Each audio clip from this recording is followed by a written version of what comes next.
Bank से कर्ज न चुकाने के आरोप में बैंक अधिकारियों ने पूर्व ग्राम पंचायत प्रधान का घर अधिकृत कर लिया है। ये सनसनीखेज घटना नवद्वीप प्रखंड के बबलारी ग्राम पंचायत क्षेत्र में घटी है।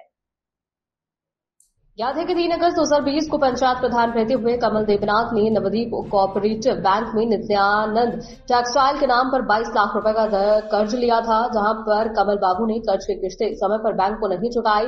बैंक अधिकारियों का आरोप है कि बैंक द्वारा कई बार चेतावनी दिए जाने के बावजूद वो शुरू से ही कर्ज चुकाने में आनाकानी करते रहे। वर्तमान में अपने कर्ज की राशि 32 लाख रुपए है। इसी के चलते बुधवार को नवद्वीप थाना पुलिस की मौजूदगी में बैंक ने बबलारी ग्राम पंचायत अंतर्गत उनके घर का अधिग्रहण कर लिया। हालांकि अधिग्रहण समय वो घर पर नहीं मिले।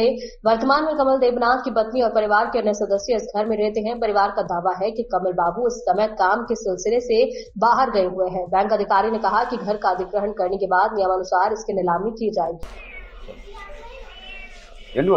বলছি যে আপনারা আজকে আপনাদের একজন ব্যাংকের লোন খেলাতে কমল দেবনাথের বাড়ি সিল করলেন, কেন এবং কবে এই লোনগুলো নিয়েছে?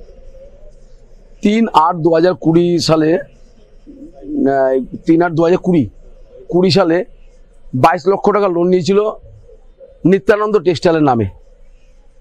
আমরা ব্যাংক থেকে তখন সরজমিনে তদন্ত করে দেখেছিলাম যে ব্যবসা রয়েছে, কারখানা রয়েছে। 22 লাখ টাকা লোন দেওয়ার পরে তিনি কিস্তি খেলাপি হয়, ঠিক মতন টাকা দিতেন না। বারংবার ব্যাংক থেকে এসেছি, আমরা তাদেরকে জানিয়েছি টাকা পরিশোধ করার জন্য, কিন্তু উদাসীন ছিলেন একটু।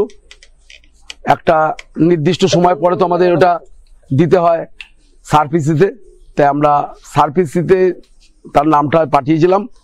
সার্ভিসি অ্যাক্ট অনুযায়ী তার বাড়িটা আজকে নিলাম করা হচ্ছে। এটা শেষ মানে হাতে থাকে ডিএম এর হাতে, ডিএম সাহেব সই করেছেন এবং তার নির্দেশ বলে